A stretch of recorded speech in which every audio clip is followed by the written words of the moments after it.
Thank you. 23 minutes to 9 is the time. Is Boris Johnson's majority an opportunity for him to ditch the hard Brexit side of his party and to do a trade deal with Europe in the year that we are about to enter that keeps us closely aligned? Or is that complete nonsense? Is it actually the case that he wants to diverge, and we will diverge? David Davis, Conservative MP, of course, and former Brexit Secretary, is here in the studio. Morning to you. Good morning. You think the latter?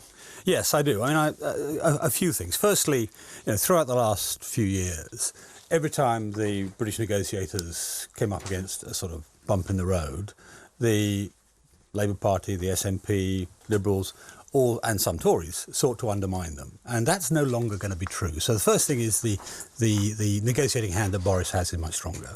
So that's just an objective fact. The second objective fact is Boris himself does want to diverge. I mean, I lived with him in Cabinet and we resigned within days of each other because we both wanted divergence. In all the battles we had, Boris and I were on the same side. So where he wants to go is not what's been talked about by one or two Where he colleagues. wants to go, but where he can go might be different. That's Well, the point. no, there are two things there. Firstly, he believes that there is a mutually beneficial outcome to the negotiation with a strong free trade deal, but without us tied into European regulations.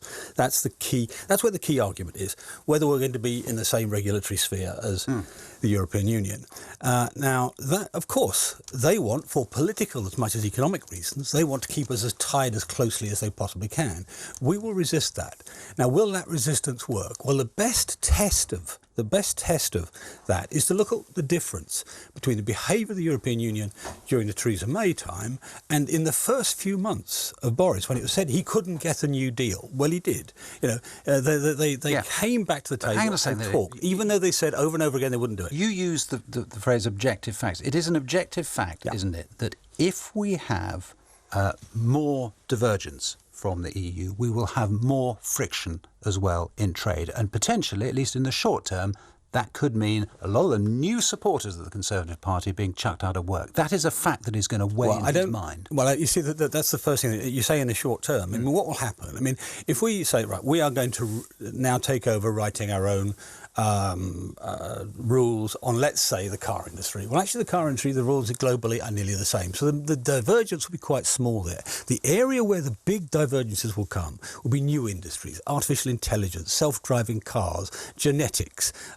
all the biological sciences, where we are strong leaders in the world. That's why we need to control that. We won't see big divergences elsewhere. We'll want the power to do so, but there won't be big divergences. There will be big divergences in the new businesses, and that's what matters for the future of Britain. And in those areas where you think there will be big divergences, are you saying that there won't be the friction, and that's simply false, or that there won't be the need for the checks? I mean, I don't understand how it is that you can square that circle. What happens is, as happens in the rest of the world, there are divergences between the regulatory structures in Japan, in America, in South Korea. They have good trade deals. Well, not America, but Japan and South Korea have good trade deals with the EU, very, very beneficial ones to both sides. And that's what we're seeking to do, to get something that's beneficial to both sides. But we are determined to do it on terms which reflect what the British people want, which is take back control and all the rest of it. And if, as lots of people say, it is going to take longer than next year to do this pretty complex set of deals, is there any chance, do you think, that, or in fact, should Boris Johnson consider doing what he's set up to now that he won't do and extending the transition? No, I don't think... one of the problems in this negotiation is that the European Union traditionally uses time as to its own advantage.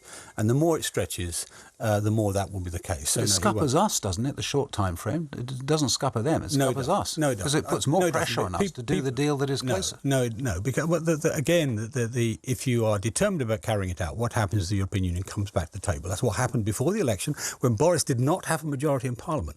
When he was overturned a number of times, he could still bring them back to the table. And that's what will happen. Next year, there will be some nervous times, undoubtedly some nervous times, as we get towards the end of the year. And my prediction will be that we'll be saying in about November, well, we're going to leave anyway. And the European Union will be saying, no. And then in December, we'll strike a deal. Can I ask you this, a wider question about your party? Because we've been talking about Labour's difficulties and the divergence that there is in the Labour Party between supporters in, I don't know, Canterbury or somewhere, and supporters in Don Valley, or previous supporters in Don Valley.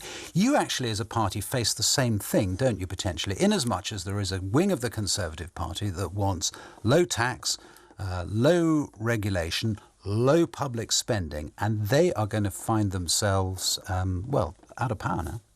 Well, I think the first thing to say is the people who voted for us, my tour was Peterborough, Wrexham, Clwyd South, Derby North, the reverse of a Hugh Grant tour, if you like.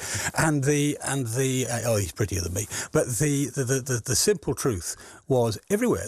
One of the things raised with me spontaneously by working class voters about Corbyn was fear of him putting tax up. So don't think wanting low taxes is something that's confined to one wing of the Conservatives. If you're going to spend a lot of money, you've got to get it from somewhere. Yeah, wait a minute. But so if you wanted to pick somebody who probably characterises what you're describing, I'm sort of John Redwood, very dry Conservative, but it's entirely on side for borrowing at low rates today, because we've got very, very, very low rates, for proper investment. Not investment meaning everything, investment meaning new infrastructure or economic development, driving economic development, those sorts of things.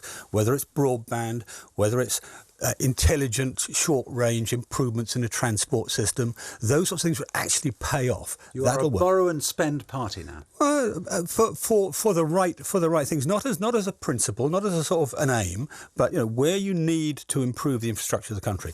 Bear in mind what Boris believes, in my view anyway, what Boris believes about Brexit is an opportunity to be seized, something that can actually hold out a huge vista of improvement for our economy. But that not by itself. We have to enable economy to do it. David Davis, thank you very much. Thank you. 17 minutes to 9. What happens to the Boeing 737 MAX? It's been grounded for much of the year after two